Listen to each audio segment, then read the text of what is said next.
Hey everyone, Chris at Light Force here with a cold open to this week's episode of the C4 Canucks Hockey Podcast. As many of you might know, we hosted our very first, or maybe it was second, holiday live show. I mean, this was the first time we actually did it live online. And we had some phenomenal guests lined up. You're going to hear from the likes of Clay Emo. We got Sat Shaw swinging through, Sam Chang, Wyatt the Stanchion Arndt was present.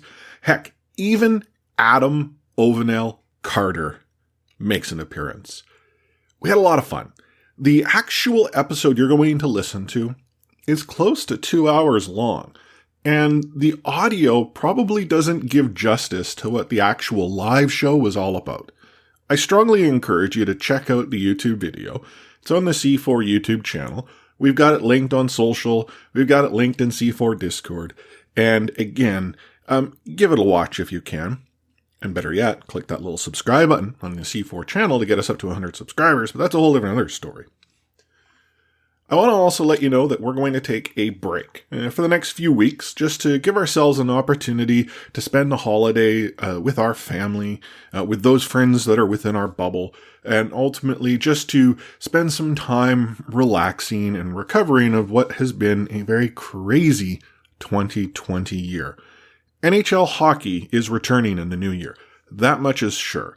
And we're going to have your weekly episodes come back early in January. But as I mentioned, for the next bit, we're going to take a break.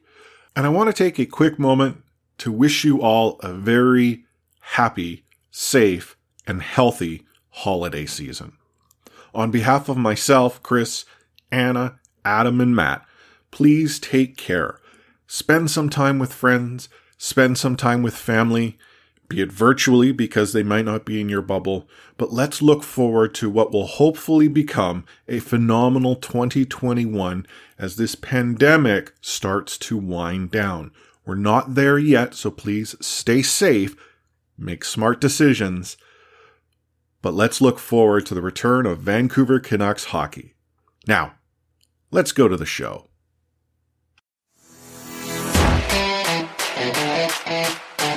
$6.5%, was it? Is that what the current odds are of the Stanley Cup? Well, and if you look at the round-by-round progression, the Stanley Cup favorite is the Vancouver Canucks. What a time to be alive! Talking you through every goalie controversy, scoring slump, and draft lottery bust, this is the C4 Podcast on CanucksHockeyBlog.com. Here they are, the best starting lineup we could afford under the salary cap. Chris, Matt, Anna, and Adam. Welcome to a very special edition of the C4 Canucks Hockey Podcast. It is our holiday live show. I am Chris at Light Force, joined virtually at the moment by Anna Forsyth at A4603, Matt Lee at @Lee_61, possibly remaining unfit to podcast, Adam Ovanel Carter at Adam FOC, and all sorts of special guests that are going to be joining us over the course of this evening. We're going to refer to this as in the now because it is our live show. And for those of you joining us on YouTube, thank you so much. But Anna, Matt, how goes it? Good. Happy holidays, everyone. Hey, look. We're in the Christmas spirit. Matt is not because it's Matt. We were actually talking about this before we clicked record. Matt is essentially the C4 Scrooge. And I think it was Bearded Canuck who mentioned it in patron chat that we're going to have guests of podcasts past haunt him. Yeah. Clay, let's be honest, Clay's going to join us. He's going to be coming out. We had that tweet. Who of the two of the three are you going to see? Adam, Francesco Aquilini, or Clay? And we know Clay will be one of them. So the other two, 50-50 toss up. But we have likely. We have Jessica here from Australia. Hi, Jessica. We've got Sean straight in from patron chat, and Lisa as well from Seattle. Welcome. Hi. I'd like to point out eggnog. Okay. I got eggnog. Okay, this is the big moment. This is me trying eggnog for the first time. It's got brandy in it. You've never had eggnog before until this very singular moment? Okay, I'm doing it. Mine's good. Oh, that was so good. Here we are watching it. Anna try eggnog the very first time, and So Anna's looking. I her don't face. hate it, but I don't love it. It's Well, what kind of eggnog is it first? Like a store bought, like Dairyland? Super store bought. Yeah, as Ina Garten says, store bought is fine. I don't have the time or the wherewithal to be making eggnog, which I've never even had before, so I wouldn't know what it's supposed to taste like. If you can, I mean, it's difficult because I don't think they make small sizes of it. But Avalon Dairy, one of the local dairies here that makes eggnog, their eggnog is like up here. Everyone else's eggnog is just like, that doesn't really matter. Like I got whatever the Costco brand eggnog is here with a little something in it. Can I just say that Jess is putting forward the conspiracy theory that I killed Adam? Can we just put this straight? That the conspiracy theory is not that I killed Adam; it's that Matt killed Adam. Well, and I got some bad news for everyone. Guess who's here? Oh my God, he's alive! Matt tried his best, but he didn't succeed. No, I was about to text him saying, "Remember when you said you were going to show up for this thing, and then you didn't?" And there he is. There he is, defying He's alive, the odds. guys. Just like Louis Erickson, he is still alive. Collecting a contract or paycheck. Unfortunately, there's no $6 million paycheck attached to it. No, there is not. But okay, do you have a holiday beverage there, Adam? It's just a glass of whiskey. Well, that's fine. That's actually fine because what's Matt drinking right now?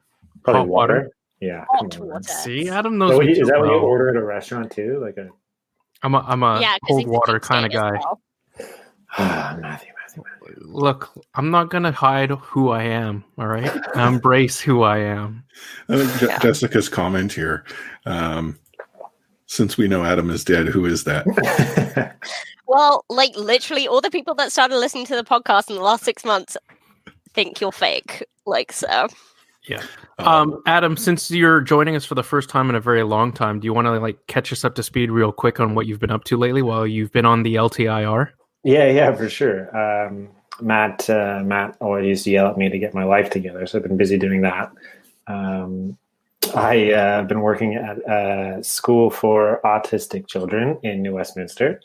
As I guess my title is an educational instructor, but just essentially a teacher and program administrator, I suppose. But yeah, it's been great so far. That's taken up most of my life, and it's my new life direction, so it's cool. Good stuff. Can we just point out the bare-faced cheek of Matt trying to tell someone to get their lives together? What can I say? I inspire others. Look at how I've inspired Adam to do great things now. Sometimes all it needs is a little kick.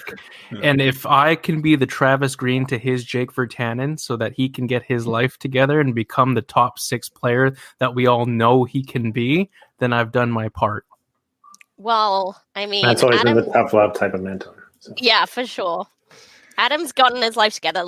You know, Jake, we live in hope. So, yeah, he's still got like 5 years on me though, so he's okay. He's got time. Yeah. It's good to have the band back together for the holidays. I mean, like Richard said in the chat, it's like a soap opera moment. You know, coming back from the dead. I mean, this is like Young and the Restless. Like being recast as a different actor. Well, that's the thing. We haven't like recast him though, unless Jessica's onto something that this isn't actually the real Adam. This is the Adam. It's like the Avril Lavigne conspiracy. Yeah. Yeah, exactly. Well, Nexus said that Adam's the only one wearing Canucks gear. I am also. Whoa, that's not true. I'm wearing mine. There you go. Which is now out of date. Who's Gap? No, Cap. You know, Cap. like the Cap. salary cap, not Bo. Cap. I just said Gap. Like, wow, I've been that's the gap between the Canucks and the rest of the division. Yeah, right. So I've been meaning to update the shirt. It says Marquee. I've got to like replace it with someone else here. What are you gonna do? Like just put like tape over it? And I'll just put some electric tape over it. Put Demco in there or something, and it'll just go down the list as we go. Yeah. The shirt's like, I mean, it's one thing to get a jersey where you get the nameplate on the back and the player is obviously gone or what have you, or you made a mistake and it was a Messier jersey.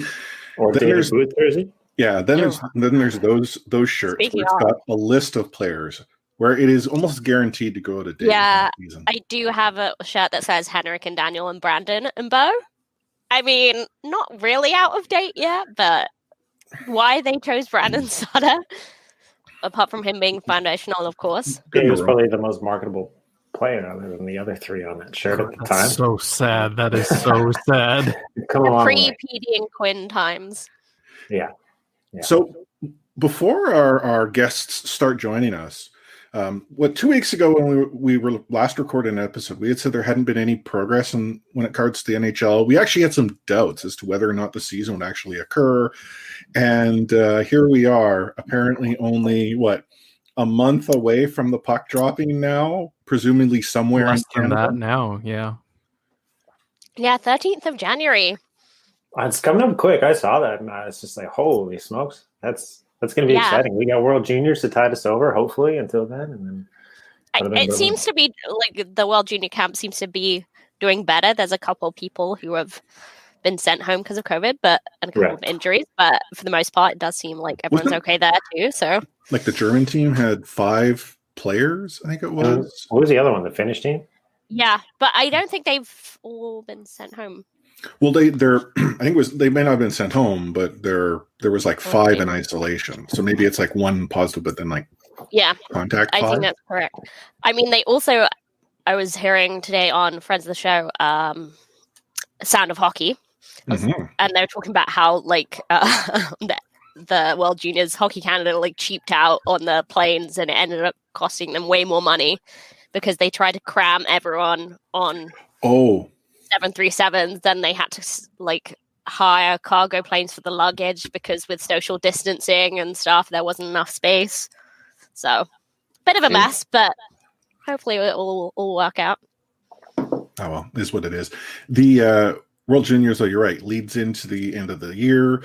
That's when training camp kicks off for the teams that didn't plan to return to summer, and then, which is what I don't get, like a December 31st training camp start for some teams, and the others are January 3rd. Like, what are the 4 days? I missed that part.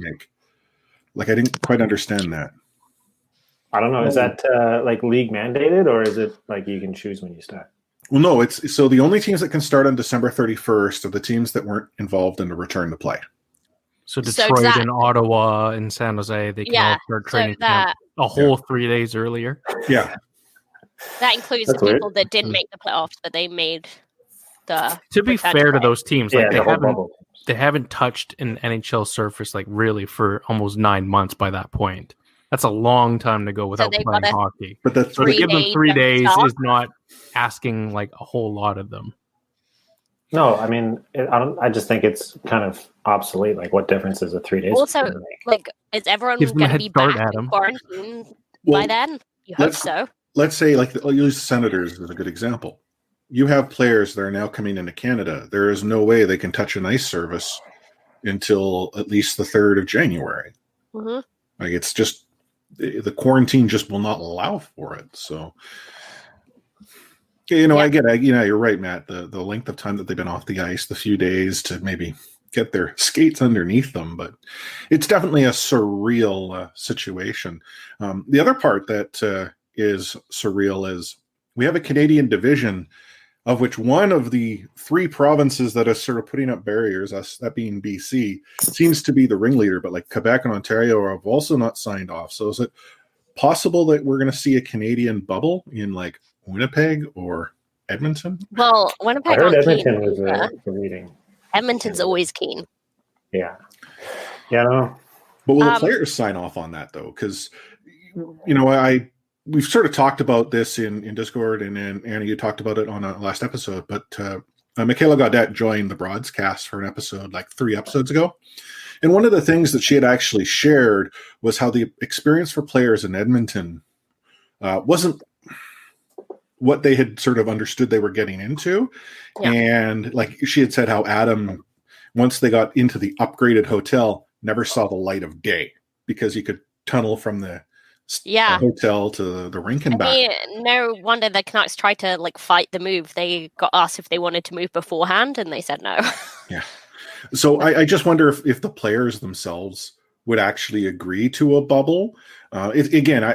There's so much that's at play, and I'm not going to suggest that there won't be a resumption of hockey. I think that's clear; it will happen. It's just what it will look like. I don't know. I think I genuinely wonder if players wouldn't push for a home city, not a bubble city. And if it's a home city, could that mean like what the Whitecaps had to do where they played out of Portland? Mm. Not that I know where the Vancouver Canucks could potentially go. Yeah, I don't know. Well, friend of the show, Chris Faber, has joined us and is posting in the comments, and he's suggesting that Ottawa makes a run for a cup with those 3 extra days. I mean, who knows? Nothing those are the hottest of takes you only get in Canucks conversation. Yeah, we're not endorsing that take, to be clear. Oh man, well, it'll be interesting. I'm genuinely happy there'll be hockey to talk about again, and that's not me trying to get over a lot of the other conversations that I think were equally as important to have as it leads into hockey. It's just, I've referred to it again. Hearing Michaela talk about sort of Adam's experience helped me see things differently.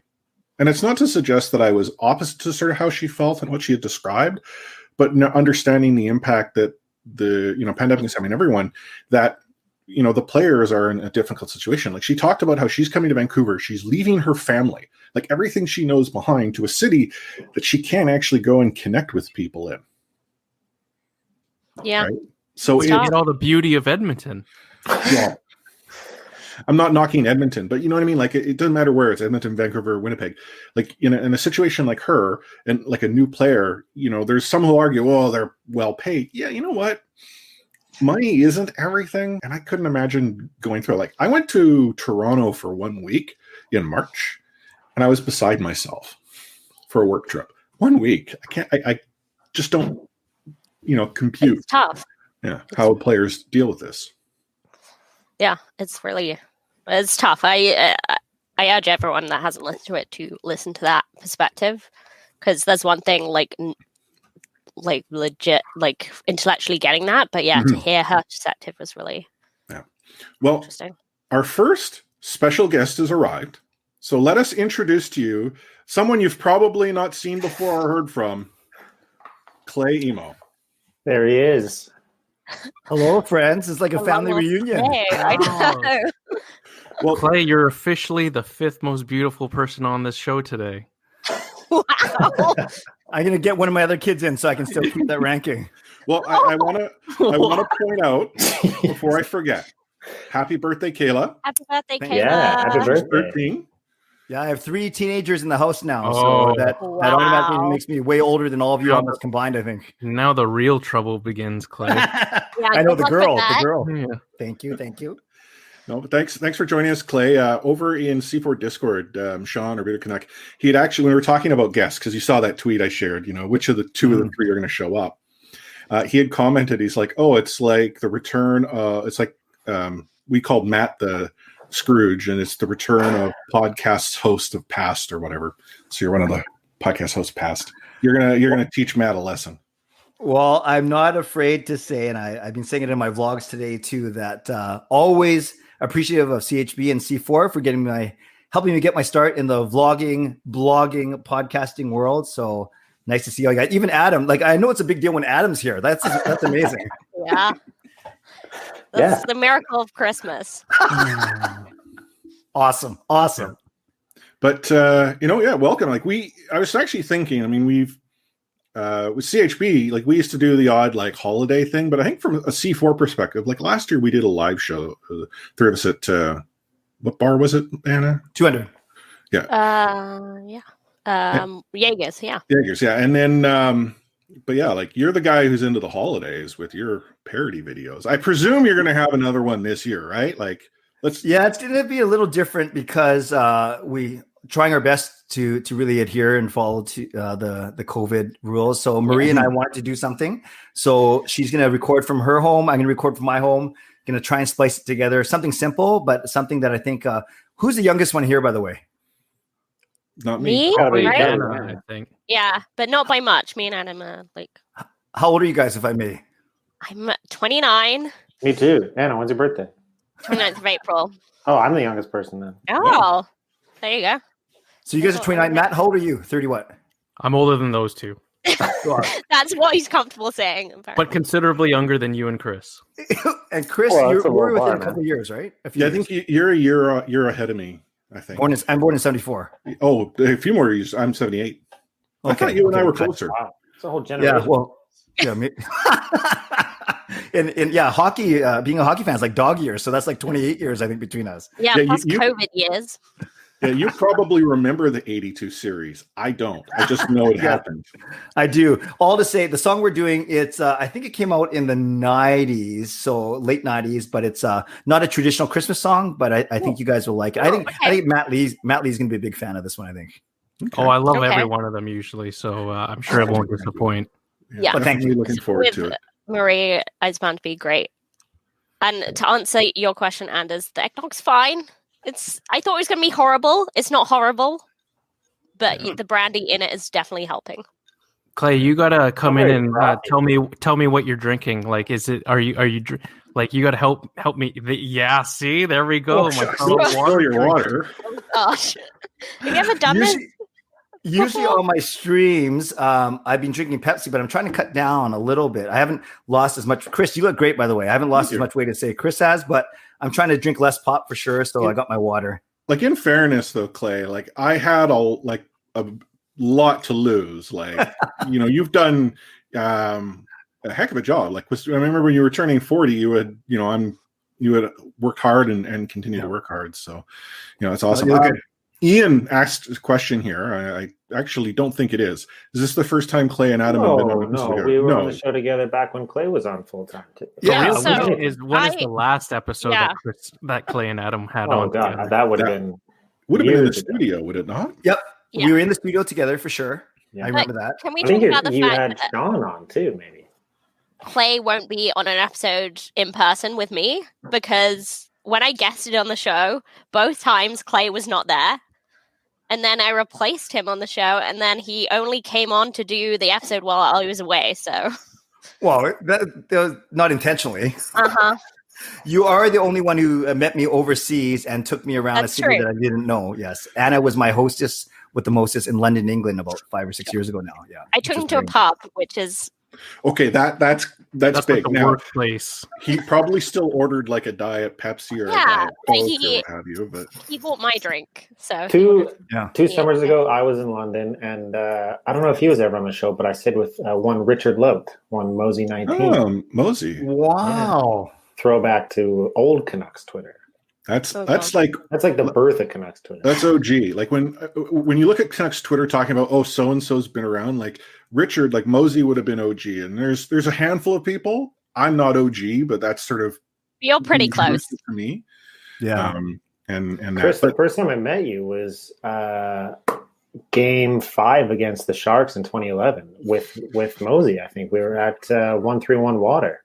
Oh gosh, that was 131 was the 2011 hot new play. It was a spot. Yeah, like I remember it was perfect for me too because I just head over from Shaw Tower. I could get off work whenever, hustle over. They set up space for us. It was great. Yeah. You know what's funny, Adam? You say you met Chris during the San Jose series. That's when I met him too. But one of those games was at Boston Pizza in Surrey, right? And that's when I met you and JJ, and that's when we started scheming. There you go. Was the Surrey episode? The Surrey, because they did like 2 tweet ups once. They had one in Surrey one time and the one in Vancouver, and they had Chris Palliser host over in Vancouver. They had me host in Surrey, and had us compete. Was that? Do you know if that would have been it? Because I know maybe we met around then. Yeah. And for those of you that aren't familiar, JJ is the Blogfather. He is the one that birthed us. Like, seems kind of weird. That is sounded better holidays. before you said it. So, Chris, you were talking about OG Twitter, and I'm not sure if this is going to come up here or if you're going to save it for your later guest. But are you guys going to talk about the Twitter explosions, or have you been already? And you're not going to worry about it tonight? I don't know if we'll worry too much about it tonight, but it's like it is Canucks Twitter. And okay, first and foremost, I want to share my thoughts. Canucks Twitter definitely has issues. I just feel that sometimes Canucks Twitter becomes an issue unto itself that others sort of, exacerbate. Canucks Twitter can start to eat itself sometimes. Oh no, it definitely. I mean, snake eating its tail for sure. There's definitely there are those that throw the fuel on the fire. There are those that bring the kindling. I personally try to avoid that, but every so often I get so wound up myself that I'll make blanket statements. But I try to think, what would Clay do? Honestly, I try to think about, how do I phrase this to like be positive.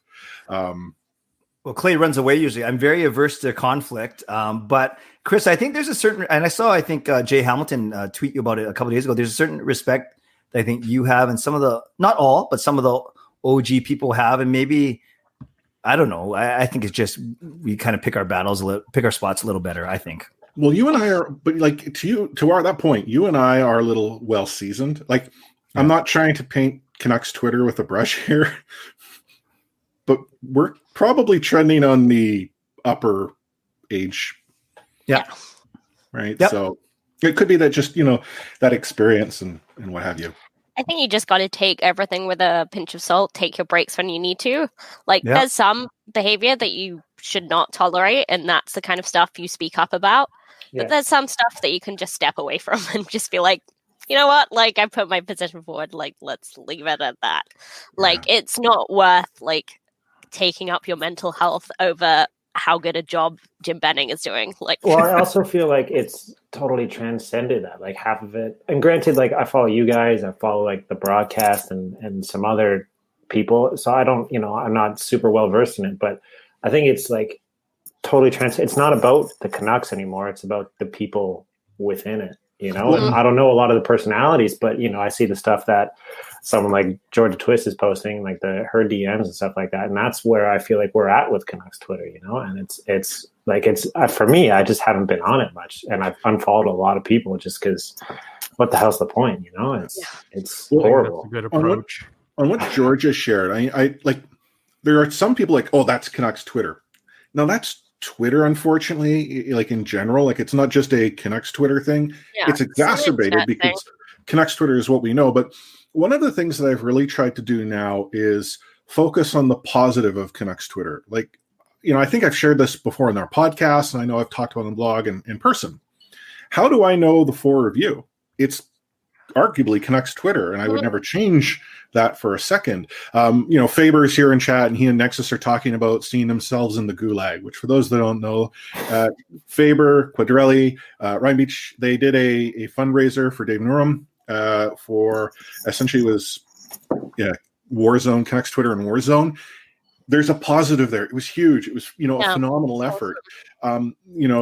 Just this weekend, Daryl Keeping had shared a list of must follows. And I mean, I poke fun at him as to like, I'm holding him responsible, but that's the type of stuff that I'd like to see more of. Cause I feel that sometimes the negative gets in the way of all of the positive that can come from it. So yeah, I mean, you're right, Clay. I think, it's nice that I appreciate Jay sort of out there saying, hey, what have you, sorry, this sad hat's getting to me. But there's so much more of that that's happening, and I think we too often miss it because of everything else that's going on. Yep. Well said. I want to actually go back to a question that Faber had actually asked here. I don't know if you saw it, but will Clay be singing more than Petey in this collaboration? Well, Chris, if I may address that, as I'm watching this morning, definitely Petey is to Bublé as I am to Marie Huey. Like, we basically got the same amount of dynamic. Yeah, that's pretty good, right? Yeah. So I would never say that Petey is riding Bublé's coattails, but I joke around with Marie that I sometimes, let me turn that down. I'm just sometimes riding hers. We've been friends for 20 years, but actually it's funny. Because of this whole quarantine collab we're doing, I censored the lyrics and the backing track I played. And then there are a couple of challenging timing things. So I recorded voice memo, but I didn't sing the words to Maria. I spoke them, right? I said, da, da, da, da, da, da. And then she actually wrote back. She goes, thanks. It sounds good. And she goes, but I wish you sang it. And yeah, come on, Clay. That's coward's way out. Get into the Christmas spirit, Clay. I don't. Yeah, I know Christmas is about giving, but I don't want to give people stomach aches listening to me. So, I actually shared the one that you shared today on Twitter with Virtanen and Hutton. And I'd actually, the comment I don't recall about that one. The first time I watched that one, but when I watched it again today, you can see like they obviously drew the short straws of like the rookies, right? But Ben was making the most out of it. And Jake was, okay, I'm there. Like, that's how it came across. I'm not trying to, slight Jake. It's just that you could tell he's like, okay, I'm the rookie. I know I need to do this. Whereas like Ben Hutton was like, oh, well, let me go and yeah. That's totally fair. We were obviously very happy and thrilled. We knew they kept saying we're going to try and get some players, get some players. Then I knew right away. I said to Marie, watch, they're going to get the rookies, right? So it was Hutton, Virtanen, or Jared McCann, and those were the three rookies that season. And we got Jake and Ben. And to their credit, they're really good sports. Actually, we had to do those takes about 4 or 5 times typically. And I think I want to say it was Georgia, but maybe not. Someone wrote a really funny breakdown on Canucks Army about Jake and Ben's dancing. Actually. Oh, it sounds like a Grania thing. Yes, I'm sorry. That's what I was going to say that is very Grania. Yeah, very good memory, Adam. That's correct, and it was hilarious. So it was a lot of fun. Anytime we get to work with the Canucks and there are people, sound, lighting, camera, editors, obviously, it's a lot better. But there's a detriment to that. You replaced me as voice guy, so I mean I get it. I didn't do well enough to impress you. No, there's on for this forever. Probably have the draw of Jake Virtanen and Ben Hutton. I'd ask if you might do a collab with Petey one day, but now that he has such brand management, I don't know if you'll ever be able to. Yeah, it's gonna be tough to get to him. Replay. Yeah, I'm gonna take my one song we did from 2 years ago and run. But thank you, Adam. That's His hype is unreal this summer. He's had himself talk about hot girl summer, right? Yeah, real glow up, whatever it's called. The Jordan Bowman dropped by to say Merry Holidays to everyone at C4. If you haven't seen it, I mean, we dropped in the C4 Discord. I tweeted from the C4 podcast. We actually did a Christmas story video a few years back when we did CHB TV, which was like the predecessor to what became C4 that Clay and I started. Bowman's in it, and he reads the lines like a champ. Oh, you could tell he knew what he was doing. Matt, Matt, you were really good in that video, I must say. Oh, Did you have the line about the blind refs? Yeah, I remember that one. Yeah, gifts for the refs, even though they are blind. You guys trying to get me to still know the lyrics to this several years later. Probably every single Christmas like it's brand new. I do. It's good memories, but I had contemplated this year of actually trying to go and put together something similar, thinking that now, you think back then, we had Ed set up the camera and he did all the editing and all that. Trying to capture something like that would have been difficult back then, whereas now everyone can Zoom. Yeah, it's normal now. Yeah, so I was thinking, wouldn't it be cool if we could go and put something like that together? It's just, I'm far too busy, obviously, with Baby Force and the holidays, work, and apparently being a podcast addict creates time constraints. So, yeah, sorry. Maybe next year. Oh man. Before Clay goes, do we want to do this? Do a Canucks pun? Sure. Okay, Anna. Okay, so I got in trouble last year for these being too hard. But I'm hoping with more people and more people joining us on live stream, someone will get them. So they are Canucks Christmas carols. It's a mixture of Canucks and Christmas songs. So hopefully with your great punning, Clay, someone will get this. Okay. Everyone ready? Yeah. This, very good. This new Canuck and his hard-shelled pals had a little trouble at the border where they were stuck for long time. Are we supposed to guess who it is? Yeah, but you have to guess the whole thing. So it's like a mixture of a song and a Canuck. Oh, that's right. Deck the halls with boughs of Holtby. Braden Holtby. Deck the halls with Braden Holtby. Yeah. I mean, it's like the Holtby, but yeah, well, that's good enough. Good job. Very good. Very good. Okay. Good teamwork, guys. We'll save more for later, but Anna, when we release our song later this week, we have a line about tortoises as well. So make sure you look out for it. Perfect. I mean, that was the story to keep us interested on Canucks Twitter for a while. There's a lot more peaceful than what's happened past week. That's for sure. We're learning. Yeah. Well, I think Sam might be coming in. Perfect. Even though I let the cat out of the bag. I just need to figure out how to get her to join. Okay.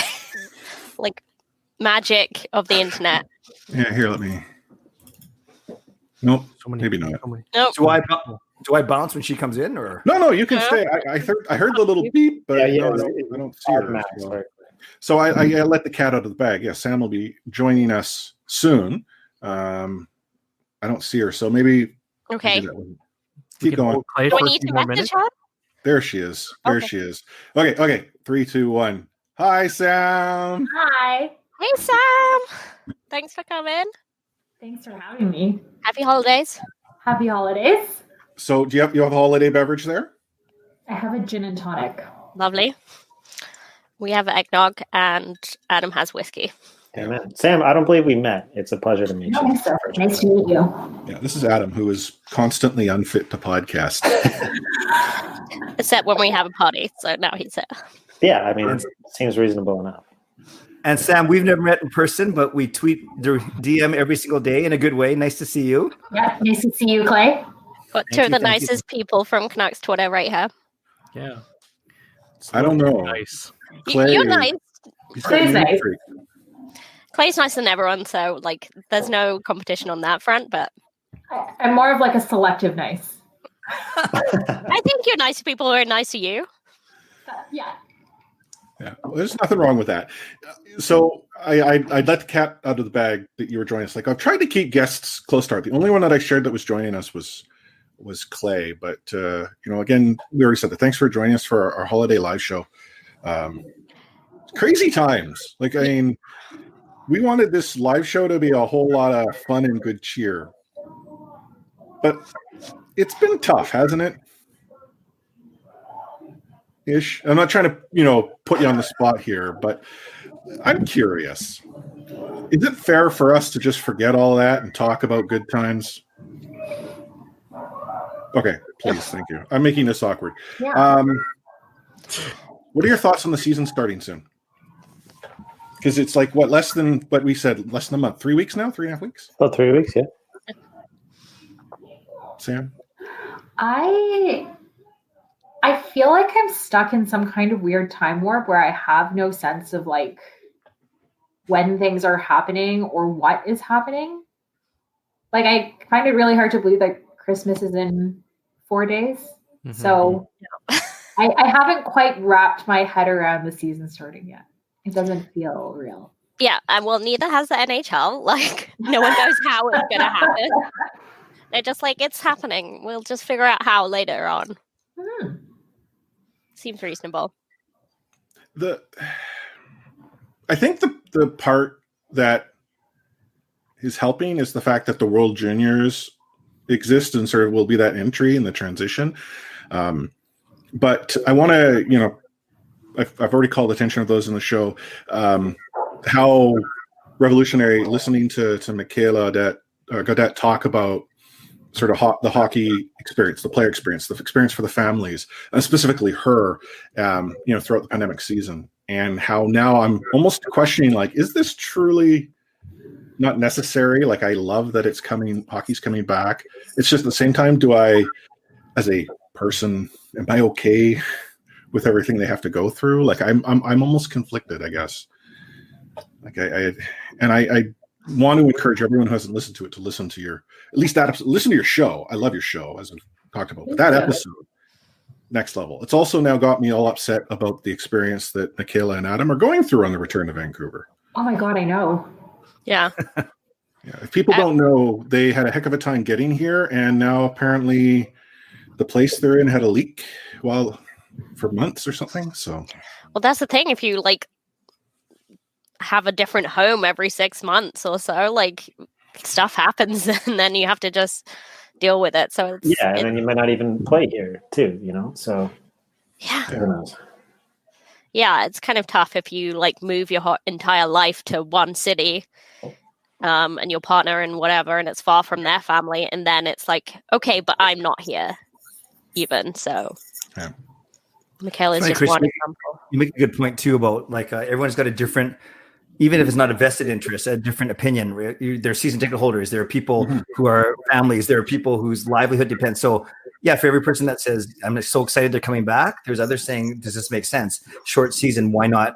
There's GMs that probably don't even agree. And owners, I should say, it's so crazy. And I think that's going to be the storyline one of the storylines for the next month as we gear up and ramp up, right?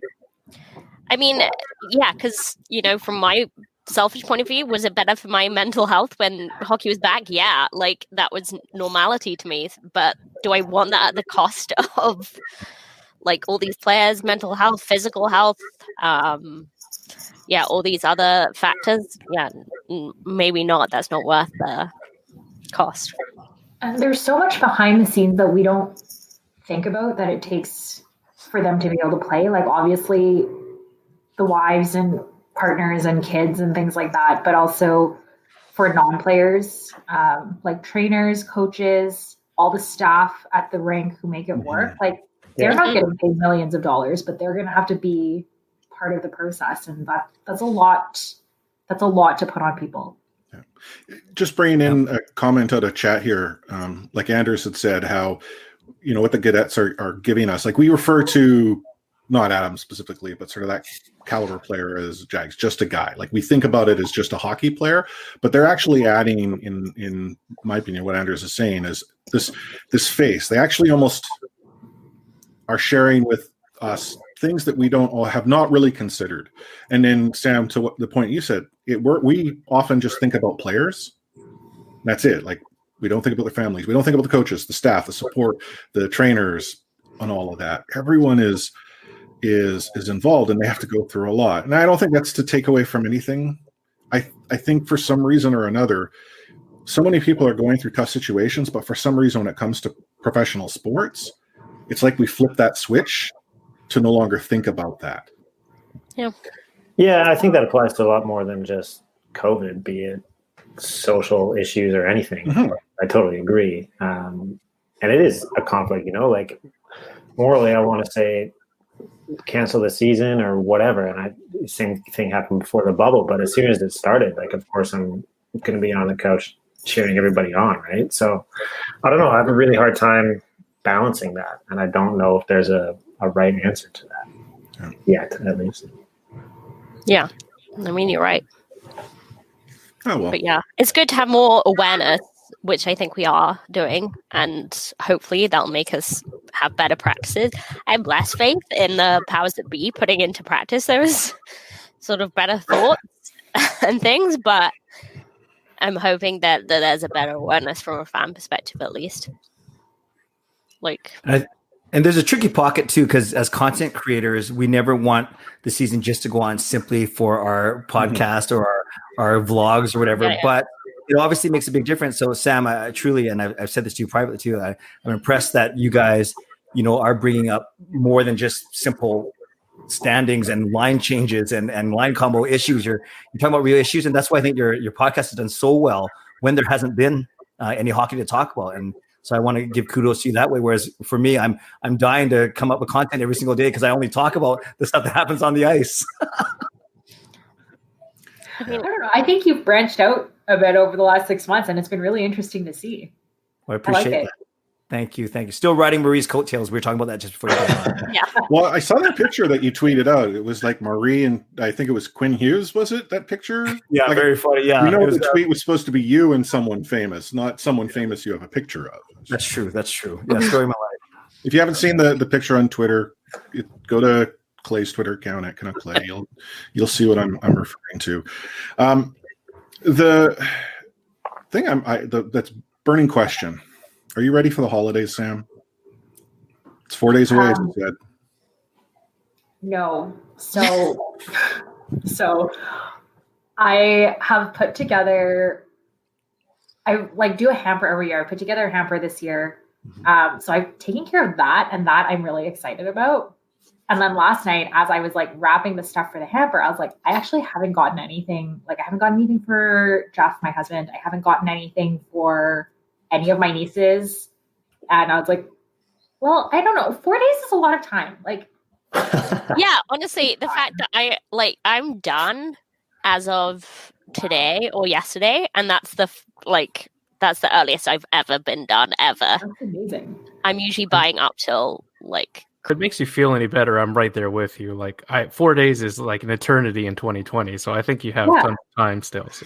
Well, this for me, I finished on Friday. I don't think I can remember the last time I wasn't shopping the week leading up, right? To I'm doing stocking stuff on Christmas Eve. I'm the guy that's hitting 7-Eleven at 9:00 at night because what other options do I have? I mean, so usually, I would be home for Christmas, so, I kind of have to be done at a certain time, but it's usually, now or the 22nd. But this, to get stuff to the UK and shipped out, I had to be super organized. And I was super organized. I got, stuff sent to the, not the people it was for, but other people so that they could wrap it and be ready. And then yesterday the whole of the southeast of the country went into lockdown, so no one's seeing each other now, so I'm just okay, someone else has your present, but you'll get it at a different time. That's the thing, even no matter how early you are this year, I finished shopping a couple weeks ago, but half the purchases were online, and I have no idea if they're going to get here out to 50 at best. Well, comment from every sports show here. This is the year where everyone gets a gift card. Yeah, I think that's totally fair for 2020. I actually contemplated that, and I'm like, it's not like I can't get stuff. I can order it in. I actually went shopping. Baby Force and I went out and did a little shopping together. For a 3.5-year-old, she was phenomenal. I was concerned how she would handle it because obviously wearing a mask and following the lines, much better than most people. But I found it almost the most pleasant experience simply because there were fewer people. Now, I don't know. Maybe this is what it's. Where'd you go, Chris? Well, so I went out to Tawasin Mills, which, in fairness, is big, expansive, and isn't around the holidays it's been, but it's generally less full. Richmond Center because it's nearby. It wasn't bad. Yeah, I made the mistake of going downtown and I ran into the anti-masker march. Oh, it was bad. I had to go to Metrotown to get some work gift cards for various people, and that was a nightmare. So lucky you went to Tawasin Mills where it's empty, but I don't think that's a universal thing. It's pretty terrible still, and pretty horrible place to be, especially when everyone is so close together. Yeah. Tomorrow morning, Gil and I are doing our Costco run, but we live in Richmond, as you guys know, so there's no way I'm going to that place. So we're going to go downtown. When I work downtown, I work 5 minutes from the downtown Costco. It's awesome. Yeah, you got to pay $2 for parking, but it is never busy. I probably just jinxed myself. I live right above that Costco, and it is a dream. We just walk in, walk out all the time. Yes. Well, I'm going to come see you around 10 o'clock tomorrow morning then, if that's cool. Sounds good, man. It's funny, Clay, you mentioned Costco. I think you and I were chatting how I was going first thing Saturday morning. I would sometimes have to line up and I'd get in. And you had said go around dinner time. So what I started to do is on days where I had to pick up Baby Force from daycare, she and I would hit Costco Thursday night dinner time. It was a breeze. Last week I went on Thursday. It was not a breeze. I was able to get in, but it's the first time I actually had to line up to pay. And we had lined up almost to the freezers. Yeah. And then I got directed to the self-checkout, which at Costco isn't really a self-checkout. It's still a person that does it. It's, is what it is. We actually had a show question from Anders. What's your Christmas wish list for the Canucks? A really, really, really cheap second line winger. Okay. We have one. His name's Jake Vertan. Yeah. Not cheap enough, I would say. Matt? Anyone else? While we're wishing for things, I'd wish for the Stanley Cup, but we're wishing for things, so it doesn't matter. Okay. Adam? It's a great question. I would just like to have a season that doesn't want to make me pull my hair out. That's all. All right, fair. Yeah, good luck with that. Clay? They need health. I don't think they're deep enough anywhere. And 1 or 2 injuries on either position. You mean in goaltending? They're going to be in trouble, so they need help. Sam? Can I just wish for the entire fourth line to disappear and be replaced magically? You'd fit on C4. Like. Yeah. Yeah, when your Jags aren't Jags, you're doing something wrong. I want for them to be providing us the same style of play and production we saw in the return to play. Like maybe a little bit more than sort of what we got against Vegas, because obviously production was starting to wane there. But like what we saw there was definitely a spark, and my hope is that continues. We got another show question here. This one from Faber, and I apologize if I missed others. What's your top 6 look like? Lots of different options. Leave it to Faber to actually really want us to get into the analysis. I know. What's your top 6 look like? I mean, I'll go first and say that the Lotto line, almost certainly starts the season. Okay, there's one. Yeah. And then we've got Bo, Tanner, and another. I think that's the only area of intrigue at this point, right? That's the thing. Who knows? Could be Sven Bacci playing his way onto a second line spot. I think that's a pretty long reach, but I also think it's a reach to say that Jake is permanent second line material. He would have to show up in SB. I'm going for option C, Niels Hoglander in the top 6 at some point throughout the year. You think so? I mean, I'd love to see it. I don't think it's going to start that way for sure, but I think that could end that way. Yeah. Faber wants names, Anna. Well, I mean, I gave names. I just don't have one answer. I think it'll be a rotating spot. Louis, Jake. Maybe Hoglander, but really, I don't think that's going to be a realistic start to a season anyway. I think this is going to make me want to pull my hair out. Is what you're saying. Yeah, I was just going to say that. Yeah, I think Hoglander, they especially if there's a taxi squad type scenario, they don't want to put Hoglander in that. They'd rather him play a full season in Utica, presuming they have an AHL full season, which we don't know. Before we continue, we're actually going to add to our top 6 and make it a 7 because guess who just showed up? It is the stanchion himself. Hey, it's me. Wow. Welcome, Wyatt. Look at the Buffalo Sabres classic jersey, and he's got the Bills hat on. All Buffalo. On right now. It's another city of heartbreak. Good week for Buffalo fans. I'll tell you that. Oh yeah. Wyatt and I co-own a Mark Messier jersey that. It is our burden of the world. In a garbage bag in my apartment. That's where it belongs. Why do you have joint custody over Messier? Does the jersey get visitation rights with one of you on certain weekends and stuff like that? It's only used for humiliating other people. So whoever has a need for it gets to use it. Yeah, it's a weapon that we use when people have been bad, including ourselves. So if I have someone in my fantasy football league who's coming last, can I use that jersey to bestow shame upon them? It's the exact purpose. That's what this jersey is for. All right. See, the system works. The person who lost our fantasy hockey pool has agreed to do the Sun Run next year in the Messier jersey. Wow, that is cool. I would not enter such a pool. Yeah. So is this where it came from? Like a fantasy punishment? Is that how it came about? Yes. Yeah. Someone on Twitter was offered it up to us, and we just both jumped at the chance. I think we both had the same idea of using it as punishment, and so now it's definitely joint custody. Mostly was fantasy kind of based things, but it can be used for anything really. All right. Yep. Oh wow. Very Vancouver based. The 2020 of Jazzies. Yeah. Wyatt, break it out on if our roller hockey league ever gets going once again. Bring it out. Oh, jeez. If we had to wear that every time we lost the finals, I'd be wearing it all the time. No, thank you. No, thank you. At least you guys make the finals. Yeah, that's true. I don't. It's not a good thing. Wow, I didn't expect roller hockey trash talk to be coming out. It's how Wyatt and I met actually. Aside from the vlogging and the podcasting, that's how we play roller hockey. But their team wipes the floor with us for sure.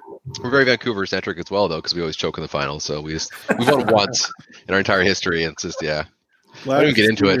You're holding up the standards of Vancouver hockey. Oh, exactly. Yeah, wouldn't have it any other way. Yeah. Speaking of Messier jerseys, Andrew shared a fun fact.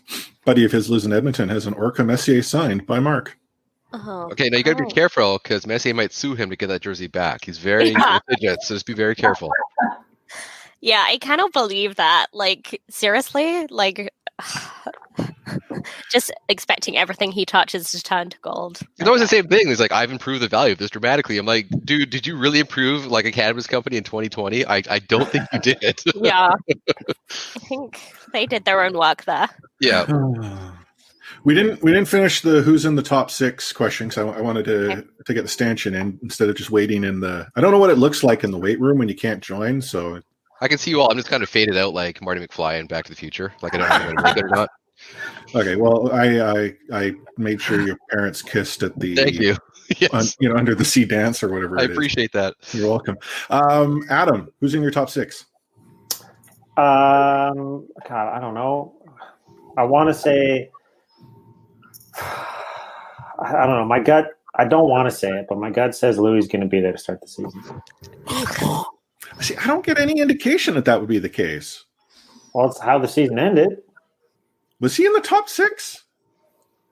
Like I seem to think like didn't he end up there when Toffoli got injured again? It was just Louis kind of popped back in for a bit. I can't remember if that's just... but you know, yeah. I don't know. It gives me Travis Green's break glass in case of emergency weapon. Well, like if it's a depth issue, that makes sense. I just, even when he came into the lineup for the Toffoli injury, I don't recall him being in the top 6. For some reason, I had him on a third line. Nah, he was playing with Bo for half the playoffs. Are we sure Bo didn't get dropped to the third line for some silly reason? I mean, who knows? Yeah. Clay? I think if they don't sign anyone, I think I don't know. I could see Jake playing with Bo and Pearson to start off, but I think Hoglander has a shot maybe to join the team later in the season. And I know we're all waiting for Podkolzin's season to end, but to start the season, I wouldn't be surprised if Virtanen's there on the right, even for a little bit. How about you, Sam? I want to start by saying to Chris Faber that if anyone saw the video on the broadcast Twitter this morning where I was basically like, I can't remember the names of anyone on the team. Oh. This is a really mean question for me. So this could actually be him trying to get you, but doing it like next level by introducing the question for us to ask, potentially. Yeah, that's next level evil. I would have loved to see Tyler Toffoli in the top 6. Wouldn't we have all? I think Tyler Toffoli would have been like to have been in the top 6. Yeah, that was fun. Mm-hmm. You know what? I'm gonna have to say Jake as well. Yeah. I don't like it, but I don't like any of the options. So. No, it's the only answer we have. There you go.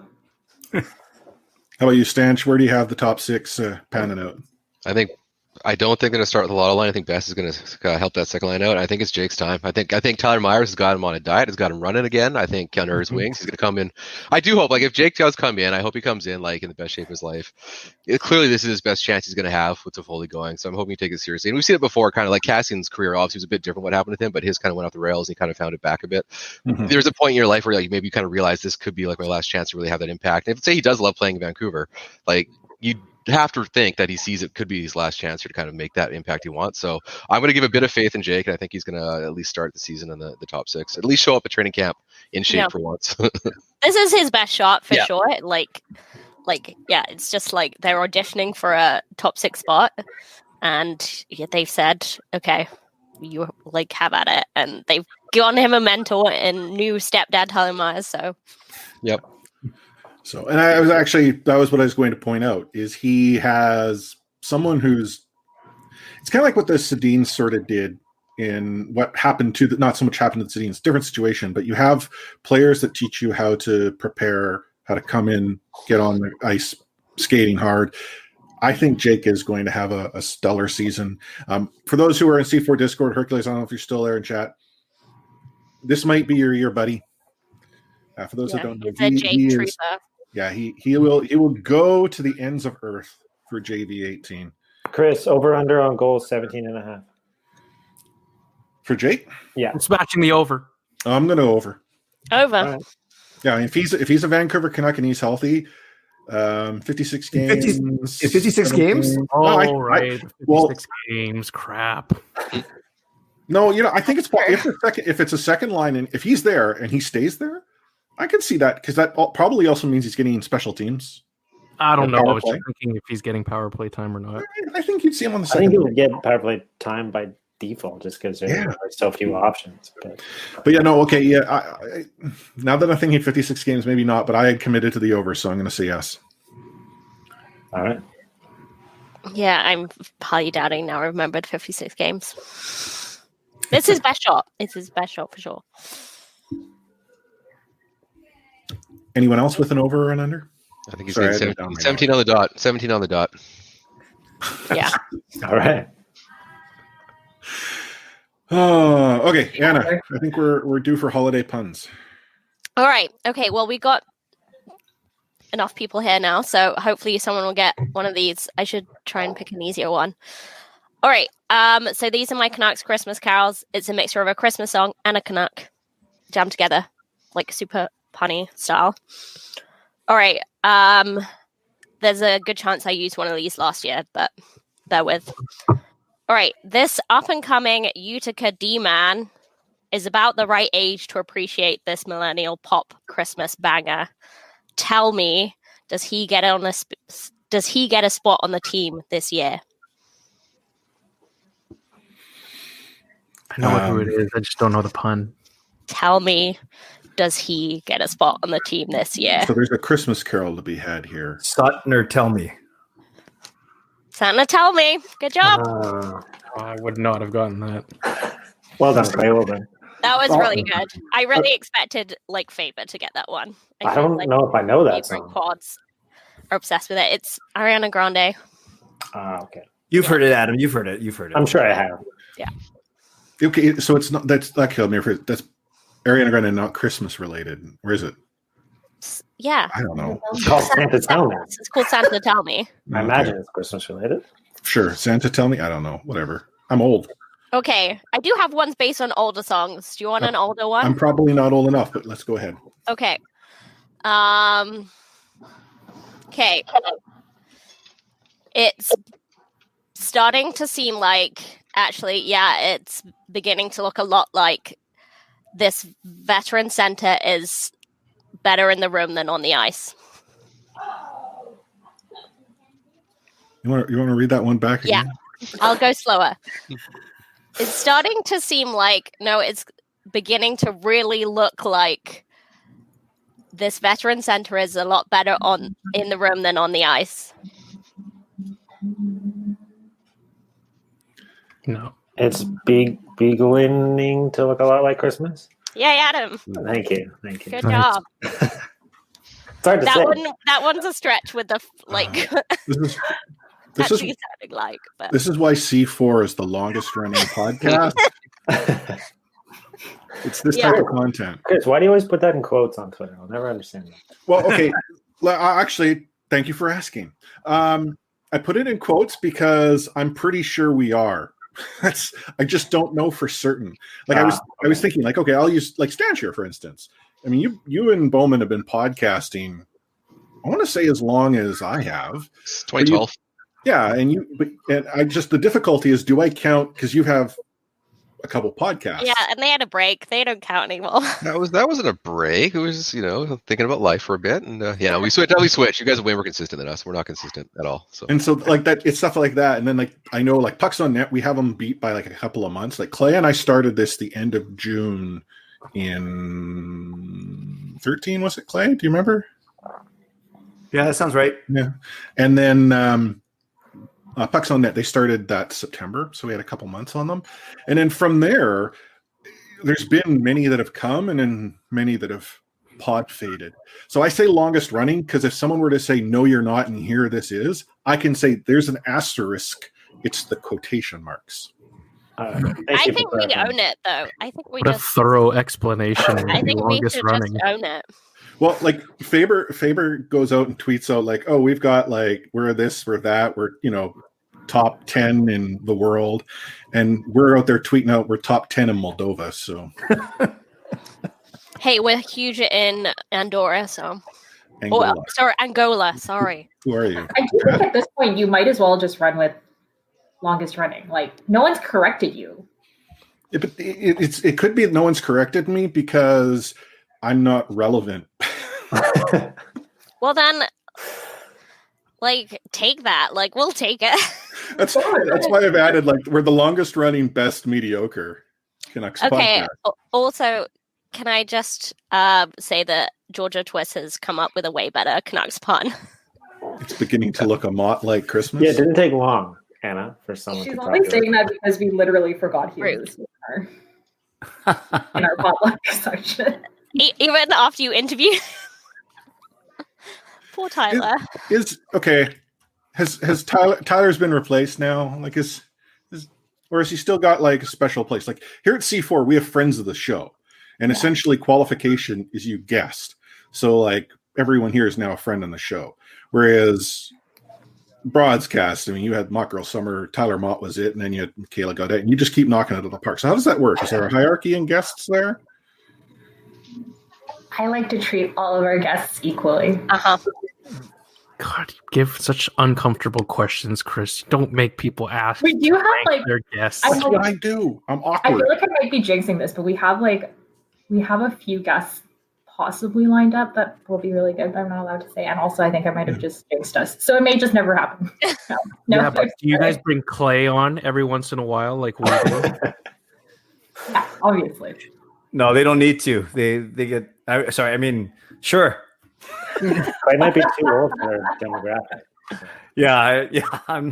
It's funny. Me and Dave Nordham, big fans of obviously what Sam and them are doing, but I like how Dave always says in a good way, fun way, that he's kind of like not their target audience, but he loves everything that they do, and rightfully so. So it's pretty cool. Dave is totally our target audience. Our target audience is just like people who want to have a good time and want to be inclusive and are just like good people. Yeah, totally. Awesome. I mean, I'm not even the target audience for my own podcast, so like, I wouldn't worry about it too much. What are you talking about? I don't. Based on the adverts that we do. Well, I'm sorry, but I still do not know why your Manscaped ad did not go. That was not my decision. I submitted it. I'm still hurting about that. I'm sorry. I wish I could make it up for you. Do you have such problems on your show there, Stanch? That would require us advertising or getting sponsors. So I have no idea what you guys are talking about. We're still looking for Werthers to come to us. So yeah, I think we're not good at doing the hustle. Like look at Canucks Conversation; they're so good at hustling and that stuff. I always respect them. Well, they're giving out like neutral vodka jerseys and like Mike's Hard right now or something like that. Yeah, like they're doing such a good job. Like I wish I'd had that kind of hustle in me when I started up, but like I just don't have it. So like I just appreciate what they do. So like I said, Gar, we're pretty. We have a small community of people that have listened to us for a long time. We love that, and like that's kind of what we've talked about. Like people love us. That's awesome. And like I think if we did go bigger, we'd lose a lot of what makes us kind of fun of what we do. Like we've talked before, like hey, like we've talked to TSN and that stuff, but like there's a lot of stuff in place where it'd be like it would make us run of the mill, and we're not good enough to be run of the mill. Like nothing against that. Like some people are really good at that, very professional, very like front forward, and I can't do that style because obviously like I just want to make fun of Bowman the entire time. So like that's our dynamic. So for us, like I think our small, kind of sample size is what we want, and it's kind of that's the fun I get out of it. It's kind of like talk to people and people like who've been there the entire time, just having the inside jokes and all that jazz over the years. So I want to ask another very awkward question. I know it's what I do. Yeah. If you're a podcast that goes mainstream, are you still a podcast? What? Oh. So, like, for instance, I would argue that your 650 and your 1040 shows, because they all produce podcast content. Listen to the show live or tune in on your favorite podcast player. If you're a podcast that goes mainstream, because we've seen this happen, like Halford and Bruff is a great example. I mean, these guys are phenomenal. I enjoy listening to them, but they were podcasters and gone professionals. We don't consider them podcasters anymore, do we? This is a great question. I'm going to use this opportunity to take a bathroom break, though. So think about that. And the reason I asked, we got power players here. We've got C4 and 3, content creators that are leaders and examples for us to aspire to. It's almost like the blogger writer question in a sense, like when you start being a blogger and that stuff. So there's like a level of like probably nuance there that I mean, I think with Halford Bruff, like if you're on the radio and like the radio just takes that and puts it on the podcast, you're probably viewed as a radio guy like Halford and Bruff are now.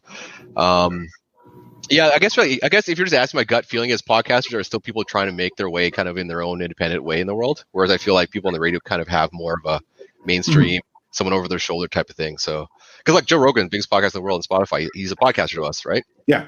So I think there is a level of like probably mainstream has more of a corporate touch to it, if I would say. Yeah. Well, and that's like I just want to point out, I'm not taking away from someone who is then on sort of mainstream, like if you're on radio or what have you. No, not at all.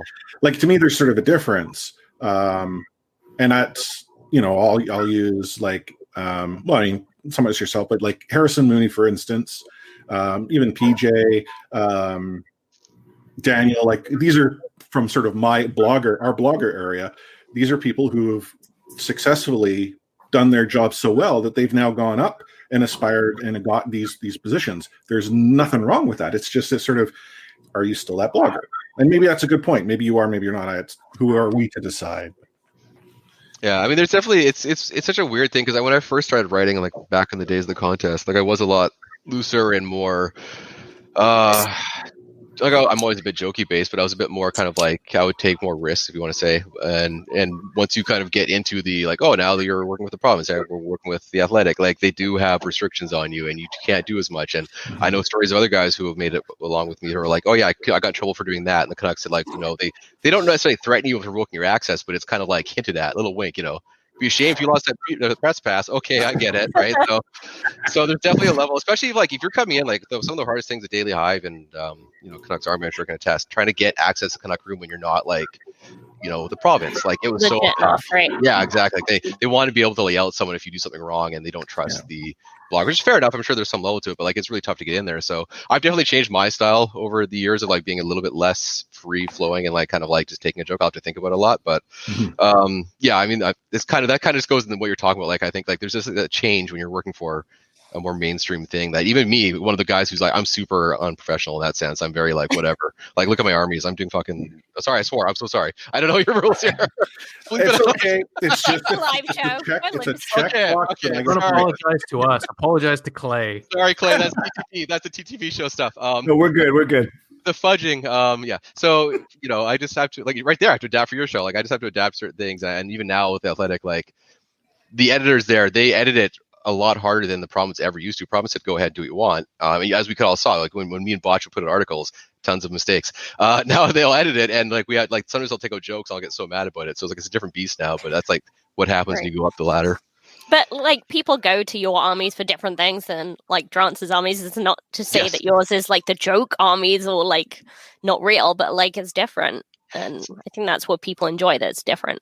Yeah, it's definitely a different style, and like it's coming into it when Botch did his thing. Obviously, I could never recreate that, never want to try. But the one thing I want to kind of recreate is the involving the community, involving what's going on Twitter, and kind of that whole community aspect. And I'll obviously do my pop culture fun references because that's just how. That's if you ever ask me what's your natural way of writing, that would be it. Because I always remember Bill Simmons. I first read his books a long time ago, like on the Red Sox, and I was blown away that someone could speak about sports like as if you were talking to someone in a locker room. I'm like, this guy's professional and he gets to do this. And I was like, this is amazing, right? That's what I want to do. So that'll always be my style. Like I think when you first get in the business, like back in the contest days, I was writing articles all the time. And like, if you're writing every day trying to get noticed, you're writing for work. And like, look, if you don't have a good idea in mind, you'll still force an article out because you're trying to work, you're trying to produce content. And I've gotten to the point now where I just want to do things that I enjoy because I'm luckily in a good spot where I can do that. And the Armies is a perfect vehicle for that, where it's like, it doesn't feel like I'm just producing work for the sake of doing work. It's kind of like art to me in that sense. So like I'm really privileged to be in the spot I'm in.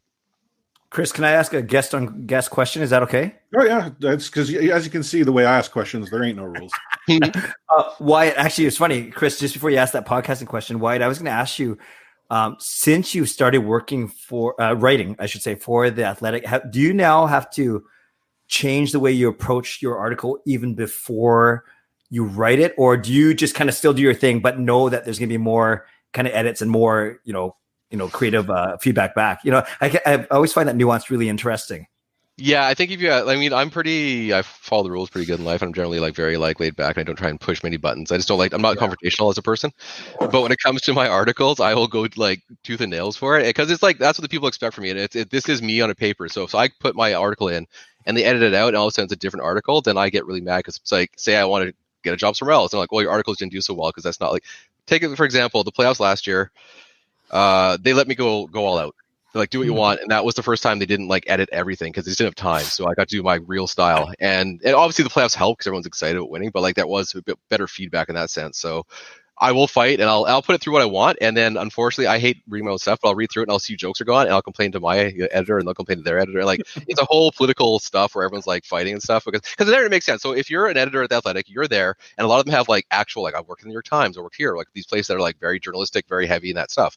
They see this guy with these weird riffs that of a market they don't quite understand because they're from the East. They're like, what is this guy talking about? They just take it out, and because for them, if a joke gets through that gets them in trouble, that's on them, right? So I understand from their end that it makes sense that they want to protect themselves, but they also have to understand that the armies and the provinces and the athletics where it came from is a very special, unique article. Yeah. And our market is very interesting. So you can't do what they're doing. Like our market is fine with these jokes that we're doing. And I've never gone to the point where I'm like, I'm going to try and do get like an edgy racist joke in there. That's never been my style anyway. So I want them to kind of trust me. Like I'm just doing weird pop culture. Like I made a joke once. Here's the weirdest story. I made a joke once about Brian Allen, who used to be a Canuck, and he was always very injury prone.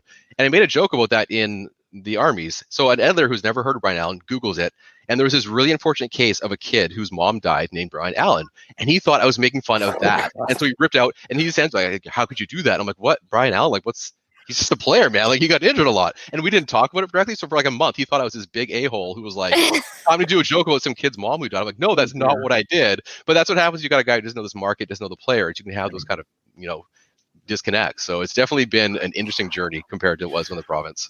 Well, I'm actually curious because, like, when you talk about we had the provinces, the armies. If we go see predecessor to that, like CHB, pump our own tires. We had TGAT, Liz Moffat started out the game according to Twitter. Daniel and Harrison had I watched this game. Like you had that sort of short form style. I think even PJ had something similar. Is that something that exists in other markets to the extent? Because it pretty much everyone had a form of, post game. Or I watched this game, however which you look at it, similar, short form, pulling concepts from Twitter, inside jokes. And it's almost like we all sort of talk to each other. Like we got the culture. Yeah, like Vancouver is such a weird market that people just don't get. And it always has been very, very internet savvy. It's kind of been at the front. It's a very strong internet community. Like I think when the province they kind of got that vibe from people. So that's when they first introduced the province. It was initially just a short form in the paper. And they had it rotating between like Kuzma and Willis and stuff. And obviously their styles didn't work with it until Botch kind of saw how the market was working. Like Botch is really good at recognizing things that were working and taking off with it. So he ran with it. And you're right. Like there is something with this market where like we're just like even Friedman will talk about it, how just weird we are, and how like we will have the weirdest fights. But if someone goes after us, we all kind of band together to kick him out the door. I mean, like don't forget that Botch came from outside too, and he just like immersed himself in the market and totally understood what it was all about. Because I think we are weird. We're out on the West by ourselves. Like we're not near any other city in Canada, and like we're constantly thought of as like trodden upon and all that. So like it's part of our brand. Before we bring something, when the TSN guy or Sportsnet guy will say something on air, and then right away he'll say, okay, now I'm going to get all the Canucks fans coming at me, because for better or worse, there is that reputation that we're passionate, we know our stuff, and we don't mind going at each other and others. Before we bring in our next guest, though, just on Botch, do you know that Botch in his early days was actually blocking people on Twitter? I remember going to a social media meeting that like Kevin Kinghorn at the Canucks was running, like to get their fan zone going, and Botch was sitting in the press box. And so for all of us, like, oh my God, it's Jason Botchford. This is awesome. Like we were awestruck because Botch is just sitting down in press row, and the Canucks are practicing the ice. And then it became like, oh, he blocked me. And I remember Richard Mosey 19 was like, yeah, I don't know why he blocked me. And so the big thing was he had not blocked me, which goes to the point where I kind of feel I wasn't relevant enough, and maybe. But then he got it. Once he figured it out, man, I don't think Botch blocked anyone. In fact, I remember being like the moment he followed me, I was in Willesden Junction Station in Northwest London on the way to work, and I got this like notification being like, Botchford followed you, and I was like, oh my God. It was a badge of honor. The moment. Speaking of badges of honor, though, it's when someone like Sat drops into your live show. Oh, I gotta go. I can't. I just refuse. Welcome, Sat, to the Madhouse. What is going on? Merry Christmas! What's happening? Yeah, Merry Christmas to you. Yeah. We're just sort of talking about the Vancouver market, how the armies and podcasting and bloggers and Canucks Twitter all seems to have a thing that doesn't relate anywhere else. And as Stan, you pointed out, every time that sort of like Canucks Twitter or that unites, it's an amazing thing. Like every so often, there's that moment where it doesn't matter which polarized side you're on. Suddenly, everyone's like, "Okay, don't you dare!" It's kind of like family. Like, yeah, I call my brother names, but trust me, you insult either one of us, and gosh darn it, Chris and Will are coming at you. Yeah, I mean, I always say, like, when people make fun of Vancouver or like other markets, I'm like, you guys can't do it nearly as well as we do to ourselves. So, like, don't even bother. Like, don't even try. So true. Well, it's always so passionate, right? And people, but the thing is people have really decided what they want to say before they go on Twitter, and the experience has kind of become, you come to plant your flag as opposed to coming and, changing your mind. So it kind of adds to the lore because you have the sides firmly entrenched in their opinions. A lot of them bad, of course, too, and in a lot of aggressive ways. But I think Stanch is right. I mean, we are well equipped to fight any other fan base because we deal with their infighting constantly on a daily basis. Oh gosh! So back on hockey, your world's getting back into the World of Vancouver Canucks NHL in a few weeks' time. Are you ready? Man, excited! Yeah, really excited. You see what happens when we have too much time on our hands, not watching hockey. I mean, football. Football has been great, but obviously having hockey back is awesome, and get back to a lot of the same arguments. So the fights you see now will just continue on and in different ways moving forward. Oh, great! But no, I'm super excited. Like I think it's we'll see which way the team goes, obviously, but with the storylines of following Pettersson, following Hughes, and seeing these young guys and what they can accomplish, there's so much fun now watching a Canucks game. So, like, I think we're all excited to be able to watch games and be thrilled by what we see on the ice, and then bicker about everything off the ice. So, this question actually was asked earlier. I'm going to ask you: who's your top 6 for the Vancouver Canucks? If I say Louis Eriksson, would everybody be really mad? That's what I said. I don't know if Louis is going to actually play. I think early in the season they'll give Jake a chance. Everything I hear is that Jake's in really good shape and he's worked hard this offseason, and we've heard those stories in the past, but knowing Travis, his MO usually is he sends a message early in camp, or he gives somebody, dangles a carrot and lets them run with it for a bit, right? We even saw with Goldobin early in the season a couple of years ago, and people liked what they saw, a lot of people didn't, but at least he got the run for the first 20-30 games, and then abruptly came to an end and it changed. So I would guess that Jake gets a chance early in the season, and everything else kind of stays intact. Pettersson on the top line. Hot take. You heard it here first. Pettersson is playing on the Canucks top line. Who was it that said Pettersson isn't like a top tier player? I can't remember. Like someone out east had made a comment that Pettersson's a good player, but like he wasn't at the same level as. I want to say it was just recently someone out east. Was it not Steve Simmons? Or was that him talking about Quinn Hughes versus? No, that was Quinn Hughes. That's right. Yeah, sorry. I just talking of moments to unite Canucks Twitter. But Peter will build in the top line. Canucks Twitter versus Simmons doesn't seem like a fair fight. No. I mean, I understand the thing with Pettersson is because people want to see him pile up the points, right? And they're like, well, he's not Connor McDavid. He's not this guy. He doesn't have, he doesn't score 1.5 points every game or whatever it is, right? But how he plays as a two-way player, I think that's what we appreciate here in the city. You see how valuable his play is. You saw in the playoffs. I think anybody who watched the playoffs and understands hockey to even a rudimentary sense knew that player was one of the best players on the ice, if not the best player in most of the games he played. It was undeniable when you saw it, and you saw the impact he had on the game and how he adjusts. So I think if somebody says he's not in the same conversation as the best players in the league, it's either trolling to get Canucks fans getting after them on Twitter, which gives them enough run that they're looking for, or they're just not watching close enough.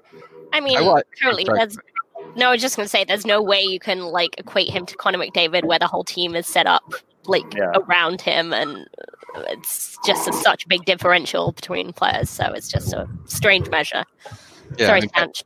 Pettersson actually pays attention to his own end, so that's why he's different than Connor. So, but I will say that it's true, though. It's true. I will say that it comes to obviously everyone's competitive in the NHL. They have to work really hard to get there.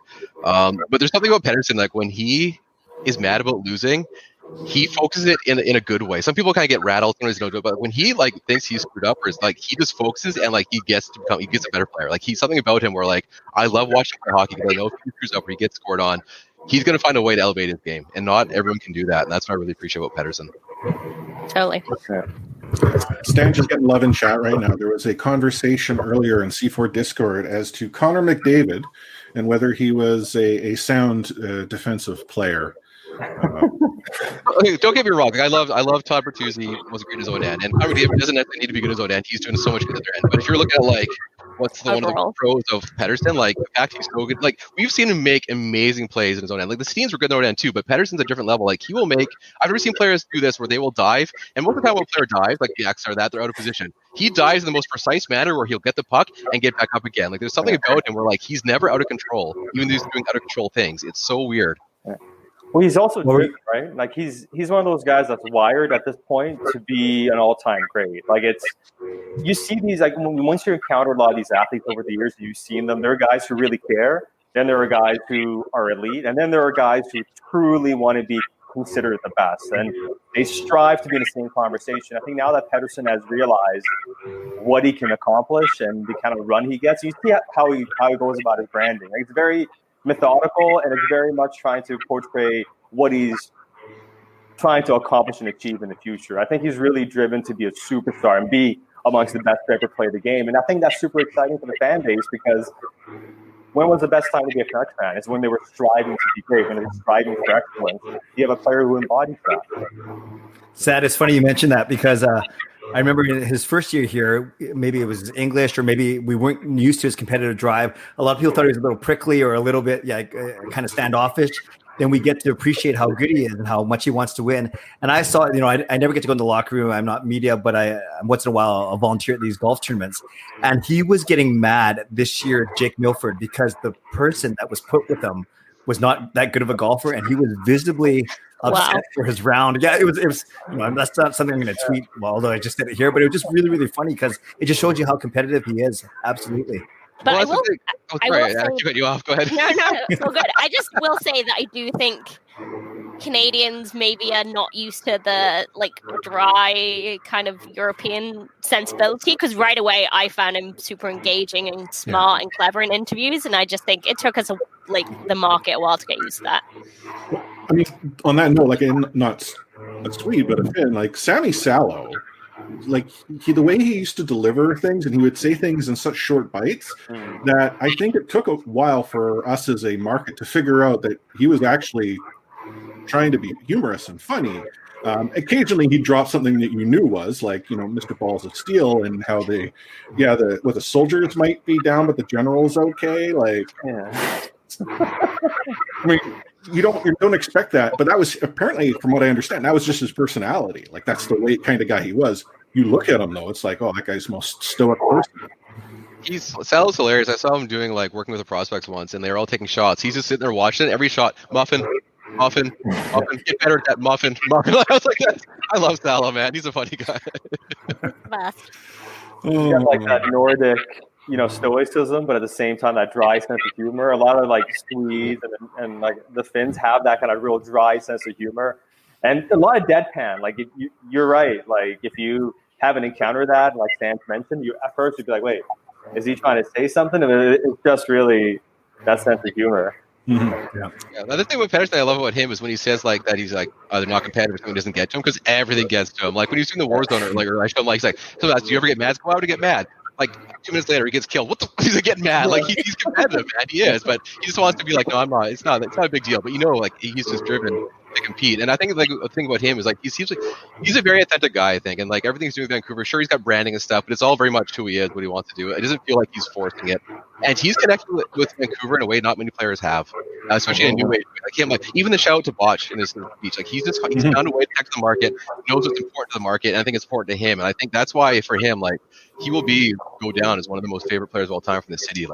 Because back in the day, Trevor Linden, all you had to do was be a hard worker. Like Bo Horvat, if he was in the 80s, would be another Trevor Linden of just like that hardworking kid. That's all you got to do, go on the ice. But that's what you want in a captain. It's not what you want in a star player. But like, I think today though, but like just in terms of like being a superstar player, like if you want to get to the next level, like the NBA players are like a different level than NHL players. People like Pedersen are going to get there because they're on Instagram, they're doing this fashion stuff, they're being fun. Like how often have we seen someone send a picture of like a basketball? Can you copy this Pedersen? And Pedersen actually responds. Like he gets it, and I just can't wait to see what he does with this market. Totally. I mean, Vancouver's not a very like fashion savvy place. We're pretty quiet. Like there's only 1 million people here. Like it's not Toronto, but like he's standing out in this market. He's doing something different. I love him for it. Just to quickly interject, I think Clay and Sam, you both are looking at needing to bounce. So I didn't want to not give you the opportunity to provide some final words of wisdom and thoughts. Go ahead, Sam. I don't have any wisdom or thoughts. I was just laughing because Vanessa just messaged me that I am 10 years off from being the youngest person in this class. Okay. Wow. She's relentless. Like it never stops. At least you can come back to her though, that while that might be the case, you're also a good probably 10 years from being the oldest too. I've also been instructed to tell you that my last words should be to tell everyone that the Broadcast Twitter account now officially has more followers than Israel Fair does. Oh, is he? Where is he? I mean, Izzy never tweets anymore. Like, try harder, Izzy. Like, Izzy's like the sweetest guy ever too. I love him. He is, but he's the best guy ever. He's gonna be editing the Western Canada Athletic for the next year because of mat leave. So I'm excited to work with Izzy now for the next. So he's gonna be the like slave master driving you. So yeah, pretty much. But he's too nice to actually do anything mean. So. And Clay.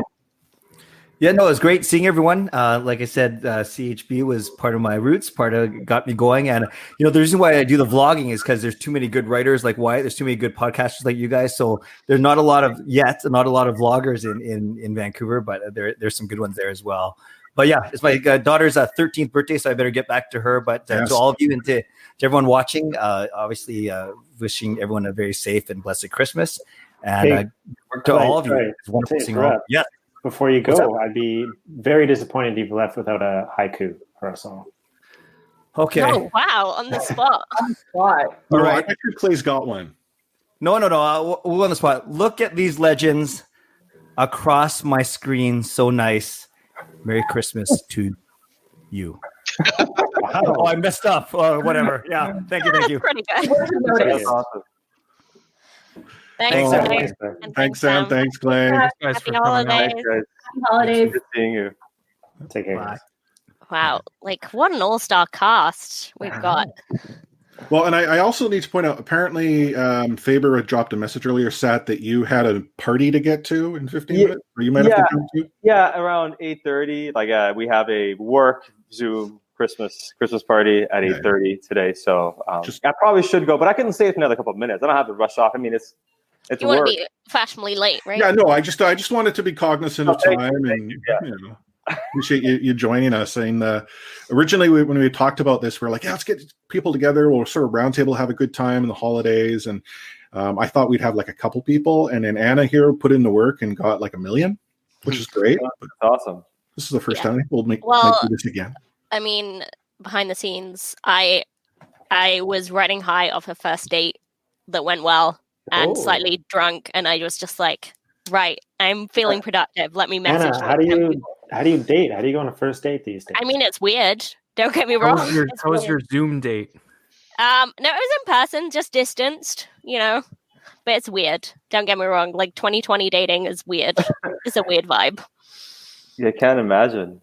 Yeah. But, gotta keep going, try and attempt normal life. No kidding. I mean, this is what life's been about, hasn't it? This year, it's adapting, finding a way to adapt and just finding a way to get by day by day, whichever way you do it, right? It's, Well, it's like I was just talking to my cousin in Alberta where we're trying to set up a Zoom call for the entire sort of family to get together. And this is the first time we've gone and done something like that. And quite frankly, I can see why people may not have tried to do this in the past. But it's we want to make it happen. Everyone's committed to doing it. We're all going to get together on Zoom. I think the hardest part about it was trying to teach my parents how to actually use Zoom, and that the camera doesn't need to be held up to your like mouth or anything like that. Yeah, it's a weird one. It's a great question from Anders on the chat there, Chris, if you want to add it in. The most memorable piece of Canucks merch that you've received or bought, like, what's the best piece in your collection? I'm going to start this one. So the first piece of merch I got was a Peter Zezel game-used hockey stick. I loved it so much that I gave it to my best friend to use in street hockey, and he proceeded to whittle it down into nothing. Yeah. But that stick was like the first Canucks merch I ever received, and it just happened to be like Old Pacific Coliseum, which I might be dating myself here that people don't realize. You could actually walk down and be like 10 feet from the dressing room, and it was just like a one of those temporary metal fences in the way.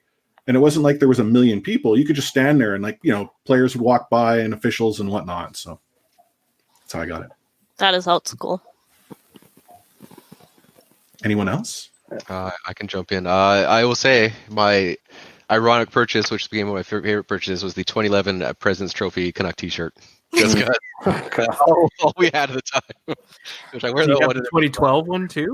No, just 2011 is the one that hurts the most. That's you were good with the 2011 one. 2011 actually meant something. 2012 was like, oh, they won that? How? So yeah. That was a bad year. 2012 posters that were all over downtown that said like, make sure you celebrate responsibly, and then they got knocked out of 5 games. Yeah. What a way to celebrate. It's a small thing sometimes, right? Like I have a can opener. I don't have it here. It's actually I have it in storage actually now, but it's a can opener, a Canucks can opener from their original year, 1970. Ooh. And it's a buddy of mine who, sadly is no longer with us, but he gave it to me. Mm-hmm. And, I've always kept it in a good condition. I moved to a new place, so I have all that stuff in storage, so I know it's down there. Otherwise, I would go grab it and show it now. It's a super small thing, but it's just now I always, you have it out of memory for him. So I'd say that's probably the most memorable piece of Canucks merch I've ever received.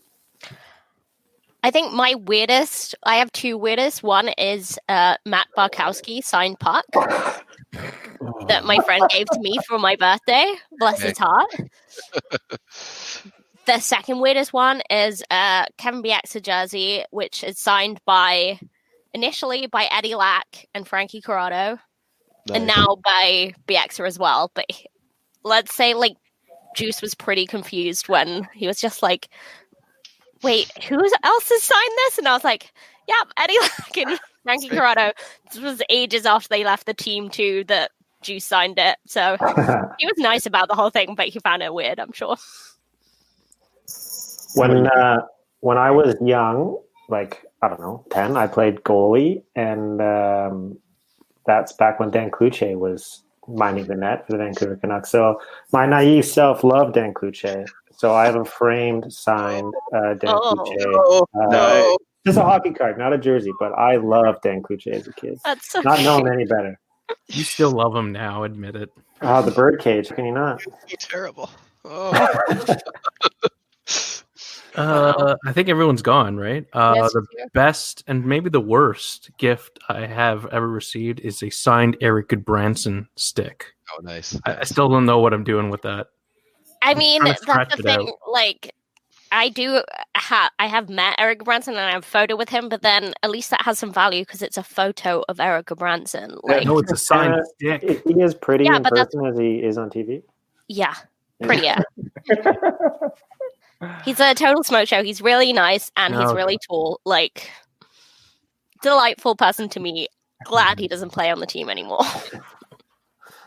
He is like one of the nicest guys you'll meet. That's the funny thing. And so you always have to like weigh that versus what you saw on the ice and be like, this guy's actually really, really nice. I hate roasting him right now almost. But yeah.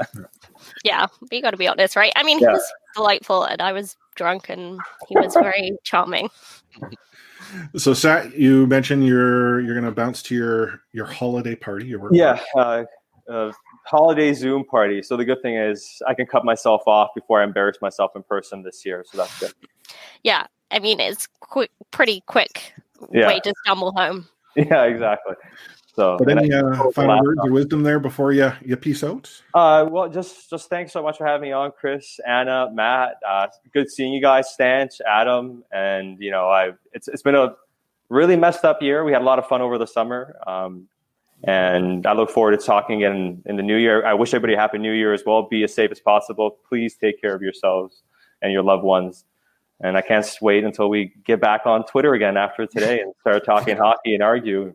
And Stanch is going to be, he's going to be the ringleader of the war against all the other fan bases. That's what I do. Yeah. I got a quick question for both of you guys. Who's getting further in the NFL playoffs this year? The Buffalo Bills or the Cleveland Browns? Ooh. The Bills. How do you stop Beef Allen? I don't know if you can. I don't know, man. I'd love to say the Browns. The Bills are just rolling right now, man. Like, that offense is great. They're so well coached. That defense is figuring it out. The Browns are going to be a terror for the future, and I think they'll do decent this year in the playoffs. I'm not sure it's their year, though. It could be the Bills. I'm kind of excited just to see both of them in the playoffs, though. Yeah, man, it's at awesome. the same time. The 2020 thing ever is to have them both in the playoffs. It's all gravy now, man. I mean, 10 wins, most likely going to make the playoffs. It's just been such a blast, just being able to watch the team and have fun and have hope every week. So it's been great. Yeah, taking the division away from the Patriots is a glorious thing. Oh, I know. Yeah. I mean, I think I agree. The defense is the biggest concern for Buffalo, but they're kind of like Dallas in the same way. Their defense kind of figured it a bit, but who knows with the NCs. But the offense, man, Cole Beasley and Diggs and like just all the weapons Allen has. Diggs is so good. Yeah, he's a lot of fun to watch. Fun team to watch. They're insane. All right. Thanks, Matt. Great seeing you. Happy holidays. Take care, guys. Thanks, Matt. Bye. I mean, I know nothing about the NFL, but like I watch games. Those two franchises, are they like the most depressing towns to live in professional sports? Like, Cleveland is not a great place to live. Neither is Buffalo, and they have terrible teams. The ESPN 30 for 30 on the Buffalo Bills. I was going to say, watch that. As a Canucks fan, it resonates because it's just a franchise that I don't know. Imagine the Canucks made the finals 4 years in a row and lost 4 years in a row. Yeah, oh my god!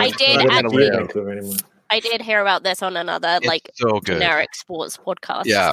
But that's Because they'll actually interview the players. The players are watching when the first Super Bowl loss, and I keep watching this video. I keep thinking we're going to catch that ball, but we don't. We've all been there. We all take Lafayette's spot. We watch it. Maybe it'll go in this time. It's not, but you just feel like maybe this. And so they watch it. This is the heartbreak and them wondering how did we lose 4 times in a row? It's insane. That's the thing, because both that my will never be repeated. That's such an incredible feat, if you will. Just that's so unbelievable.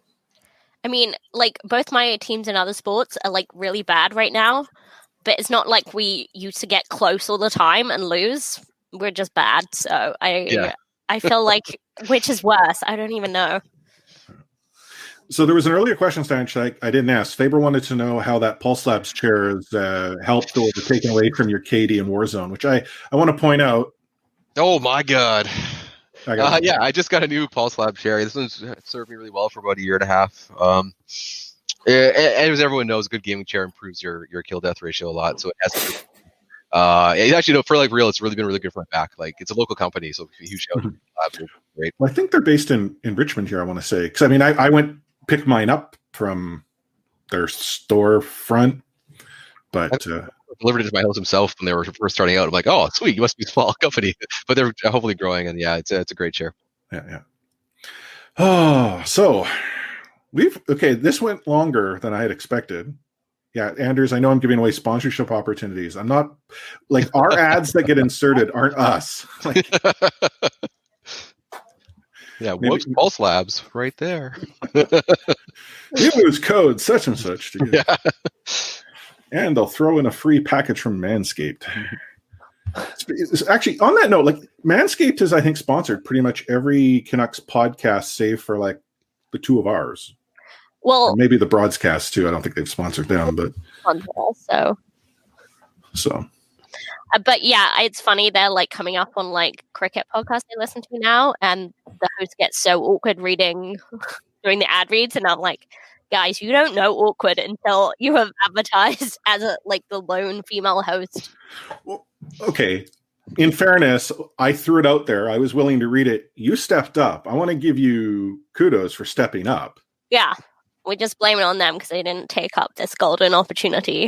Have me advertise for them. So anyone got anything going on for the holidays? Everyone just laying low, or Yeah, what is there to do? Well, I don't know. I have a 3.5-year-old who is totally in on Christmas right now. Like, she's wanting to decorate the tree. My wife and her are decorating our mantle. Like, this is neat because I'm getting to experience everything through her. Yeah, that's cool. But we're laying low. We're sticking here, obviously. Yeah, I think that's the deal with everyone. Are you back on the island, Adam? On the island? No, I'm in my new apartment downtown with the decorated sliding door. Very nice. Yeah. We're like your daughter, Chris, into the Christmas spirit big time here. Adorable. Anders is asking if there's any more carol reads. There are. Yeah, you promised a lot, so let's get going. Okay. I'm trying to pick one that I think you guys will get. Okay. Given what we were just talking about. Whether he's dominating in war zone or the offensive zone, this festive deity could certainly use a rest for him and his happy crew.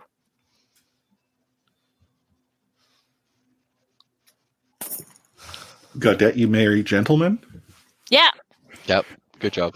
Boom. I'm that's it. The show's over. Chris is retiring. Yeah, Anders got it also. Yeah. So, well done, guys. I'm actually impressed with that one. Cool. So, Stanch, seems it's about time for you to bounce off. Any final words of wisdom you want to share with everyone?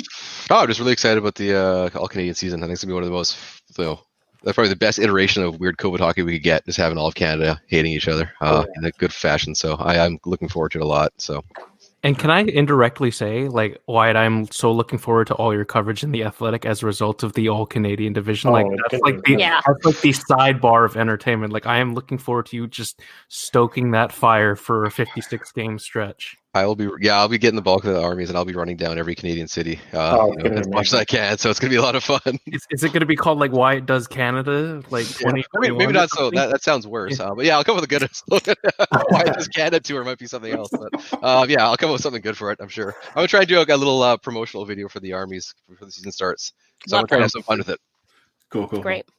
Well, thanks for joining. Thanks for having me. Wyatt, sorry, just before you go, of course. We've never officially met, but I just have to say, I've been wanting to say this for years now. Back when you were doing the province contest, my mom found you, and she's been your biggest fan since. No way. She loves you. She loves you, and she got me hooked on your writing, and I've been a big fan too. So it's nice to finally meet you, man. So, this is great, man. That's awesome to hear. Thank you so much for that. That's awesome. Of course, man. Okay, happy holidays, Wyatt. Happy holidays, Thank you, everyone. Sweet. And Matt, you mentioned you might be needing to bounce off. So I'm thinking for the four of us, it's probably an opportunity to wrap up our holiday live show. I think we had fun. Be glad that the internet held on for an hour and 45 minutes. That is a Christmas miracle. Miracle. Well, I don't know if you noticed in chat there were a number of people, for instance, Lisa here, who's just impressed your internet connection lasted this long. So yeah. A number of people had comments. I mean, the longest Matt's hardware has ever lasted. I mean, don't I know that? I mentioned to the guys before the show, like, I unplugged all my smart bulbs, my Google Home. I'm using a wired connection, and I turned off the Wi-Fi for all of our phones. So, like, why is your Wi-Fi so bad? So, Mrs. Producer Extraordinaire is just sitting there with a candle. We're basically, yeah. We're in the Matt, why is your Wi-Fi so bad? I'm told it's the building Wi-Fi. Like, the wires in the building are not good. It's copper wiring. All right, fair enough. Yeah. We all can't have a fancy condo in the middle of downtown above a Costco, Adam. I mean, that's a pretty good location. You know what? It's been pretty nice because it's been quiet because there's nothing going on, but I am excited for when games are back here and I can hear the goals before I see them on TV. That's pretty fun. Or just rolling, if I'm going to a game, rolling out of the house at 6:55. It's going to be fun. Actually, out of curiosity, Adam's that guy who shows up 10 minutes into the first period, and he's like, "Excuse me," like into my seat halfway in the row. What were you going to say, Chris? I was going to say, like, do you hear noise out of the Raj? Because, like, you would hear noise at a BC place. We haven't yet because there hasn't been anything. No, but I'm positive we will. Yeah, it's I'm genuinely curious. Like, I mean, you're right about that. Like, yeah, we're gonna hear it. Yeah, I mean, BC Place guaranteed. Like, just because they open that hole and everything shoots up. But Raja, it's concrete metal. The BC Place acoustics, like I've been to concerts there, it's crap. Oh, like, I know. Raj has way better acoustics. I remember, I can't remember what Grey Cup it was, but Tom Cochran performed at the halftime show, and whoever it was on the speakers was like, "Oh, did you think of that off halftime show?" And the guy like down the road, "It was bloody awful, full." Because that's all we heard. Life is a highway, way. Yeah. Anywho, it's bad. I think we should do something like this again in the new year. Maybe we'll think of another holiday to celebrate. Yeah, maybe Adam will make an appearance. Maybe I'll make multiple. Who knows? Maybe you never know. But any final words of wisdom that you want to share with all of our viewers and listeners when I figure out how to post this episode?